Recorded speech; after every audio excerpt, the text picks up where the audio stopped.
Let me ask you a question to start. How many of you knew when you were in high school or, say, college, that sales was going to be a career that you were going to be involved in? One hand. That's about normal. I speak to groups all over the world. Sometimes there'll be 2,000, 3,000 people in the audience. And I'll ask that question. I'll say, how many of you knew that when you were in high school that you would be actually selling something? And the answer is very rarely that they were. I said, how many of you think when you graduate college that you might go into sales? Guess how many hands? Not a single hand. But in 2012, when he graduated, 48% of Arizona State graduates are now selling something, and nationally it's just over 50%.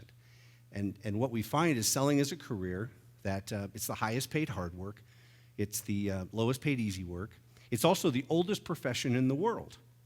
There's people who will argue with that to say, wait a minute, Ron, there is an older profession. I mean, biblically speaking, there's an older profession than selling, but I suspect it's just a subset. Because there's a cost to this concept called eventually. And that's really what I want you to think about, is if you can close the business sooner rather than later, that time that you spend going out, following up, getting estimates over, making phone calls, revisits, getting them into the showrooms, whatever it is that you have, depending on the level and where your business is at, that has a cost in your business. That takes money from your business because you're not out doing other things. Years ago, you only really heard from your customers that were really happy or really upset, right? Now, does that middle group that wouldn't have said anything 15 years ago, do they have a medium now to voice their opinion? They do. And the company that I worked with was very conscientious. They had a full-time person that's a brand reputation manager. All they did was sit and watch the internet and see what was coming up and seeing what kind of comments. So you can't implement high-pressure strategies and stay safe in the digital world. Would you agree with that? Because people will voice their opinion, and they have a place to do it now, where years ago they might not have. They would have just silently went away. So what we have to create is a process that helps people make a good decision. So the first thing is that. Now, obviously, from the first visit, the importance of that, we all get that from a financial perspective. But what I want to present to you today is what it means to the customer. This importance of selling on the day. Now, I want you to think about it in a minute in the customer's mind. It's not about us. I could give you all kinds of reasons why it's good for us, but let's talk about them. Unfortunately, the customer is overwhelmed with information. We have this internet out there, and there's a really interesting change happening in sales today because salespeople used to be the purveyor of information. They were the person you called to come out and educate you. Whether it was a doctor learning about pharmaceuticals, whether it was a homeowner learning about the latest, technology for kitchens or appliances, whatever it is. Salespeople used to be that purveyor. And with the advent of the internet and as it proliferates, most people don't like salespeople. If I were a psychiatrist and I said to you, hey, what's the first word that comes to mind when I say the word salesperson? What is it? Used cars, pushy. It's always a negative thing. So they don't like salespeople, so they're inviting salespeople to the party later. Most people now have done a tremendous amount of research before they ever call you. And left to the consumer's own devices, what will they fall down to as the lowest common denominator? Price. And what they tend to do is commoditize our product. And once they commoditize the product, you've got really no hope of providing a good quality value product in there. And of course, that's where people get really, really messed up. So as a sales professional, I believe, and this is my belief when I go into the home, is that it's my obligation, because I'm an expert. I do this every day. These folks are going to do this once or twice in their lifetime. People tend to like to sell in the manner in which they like to buy. So if you're a person in your own life that likes to get 3 quotes, never jump at the first offer, take your time, slow down, it's harder for you to ask somebody else to make that decision. Because the minute they say, oh, this is great, yeah, this sounds good, yeah, price is okay, we just need to think about it. We never buy in the first day. Okay, because in your head you're going, yeah, I want to think about it too. And then you let them go. And then sometimes you never hear from them again. Because then they've forgot all the good things you've said, and then they've bought from the cheaper provider. Some of us, like me, we don't buy. We buy emotionally. Like when I buy a car, I don't go through and spend, the last car I bought, I was driving down the freeway, and there was these balloons up. I pulled in, and they had free hot dogs. And so I'm talking to the sales guy, and he was really cool. And I'm thinking, this is a great guy. And and all of a sudden I had a new car. It was just like, I don't even, what happened? And that's the way some people buy. Now, here's what I've learned is not everybody buys like me.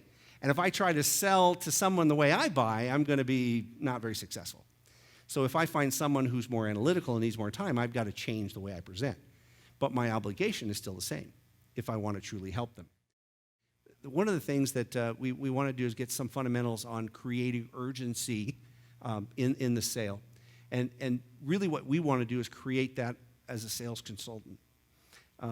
You don't want to allow it. Sometimes it's easy. I mean, we've all walked into those where they're in an urgent need. They've got people coming to the home, and they need to build out a organizational area with a Murphy bed so that they can accommodate the guests, or they've got something they've got to do with the garage, and it's got to happen. So those are really fun when you get them because the urgency is built in. But what I find is I've got to take responsibility for it. I also have to understand that a lackadaisical attitude towards making a decision is a technique that buyers use. You all do it, I'm sure. You act like you're not interested, like you don't really need it that quickly. It's funny because usually if you get Mr. and the homeowners together, right, Mr. and Mrs. together, they've oftentimes made a pact before you've gotten there. They've made an agreement. Honey, I could just hear it, right? Honey, the last time we bought a car, you got all gaga with the salesman. I need you to be quiet. Let me handle this one. We're not buying anything tonight. And if we are, we're going to, right? So they got this kind of a pact going on, and what we have to understand is that lackadaisical attitude is part of that. Is acting like you don't want it is part of the technique. So don't let that get you thrown. You also want to start the creation process earlier in your approach to avoid it sounding like you're manipulating them. And so that's a really important part. Because a lot of times many consultants, they don't want to, because it's uncomfortable, they don't want to indicate that they'd really like to do business today until the end. And then it just feels like pressure. But if you start from the beginning in your intention statement, let them, hey, I might have something today that makes sense. I'm not suggesting you need to do it. Many of our customers need some time. Many of our customers see what we provide and they like it and they want to just go ahead and get it set up and get it installed as soon as quickly as possible. We're happy to do that as well. So if you put that up in the front, then you start to be able to create that urgency a little earlier. And then improve your situational awareness by what the customer's experience and how you can help them eliminate pain and prioritize the project. This is a really important part, is that there's two reasons people buy things. One reason is because they want to gain more pleasure in life. That's why we spend money. Another reason is we want to eradicate pain. Which do you think is the greater of the two? The elimination of pain is by far the biggest reason that people will spend money and get uncomfortable in their own lives. And if you ever need evidence of that, just do some Google research and find out how much money is spent in North America on pain relief medication versus vitamin supplements. And it'll be pretty clear we're far more willing to spend money to get rid of pain than we are to get more comfortable. So really what we want to do is figure out what is the pain and try to figure out how can we exacerbate that a little bit so them to understand it. Because as I said earlier, they have an explicit need, which is why they called you and asked you to come out, but there's implied needs that go below that. There's things that they hadn't even thought about that you can help them by properly organizing their home. And so this is a really key thing. The techniques I'm about to talk about, as a disclaimer, the lawyer made me put it in. The techniques I'm about to share with you assume that everything else you've done in the process has been good. There's no such thing as messing up the whole sequence of selling and then have a silver bullet close at the end that makes it all happen. It's my experience and my understanding that if I do a good job, it should result in a sale most of the time. What I'm talking about here is trying to raise the bar a bit. Instead of getting 37 words a minute hunt and peck, I'm trying to get you to 70 home key method. And that raises the percentage by which you do business. But it only works if all the other stuff is right and done well. So, objection or stall. When we do ask for the business, they're going to either say yes, which happens, right? Or they're going to say no or no, not now. What we want to do is understand that there's two different types of things. A stall is a vague reason why they're not moving ahead. An objection is a tangible reason. And what we want to be able to do is to break down the stall into an objection. My goal is to get them to the point where they say, I want this, I'm just not sure about the money, and then I work with them that way. I want to make sure they're happy with the project. So what I'll do oftentimes is as I sit down at the kitchen table, I'll do a preemptive strike on the objection of money. And I'll deliver a preemptive objection process that I call my 2 out of 3 close. And I don't know if you've ever heard the old adage that you can get price, quality, and service, but you can't get all 3 at the same time, right? You can only get 2 out of the 3. So I'll often sit down and say, before we get started, I just want to let you know something.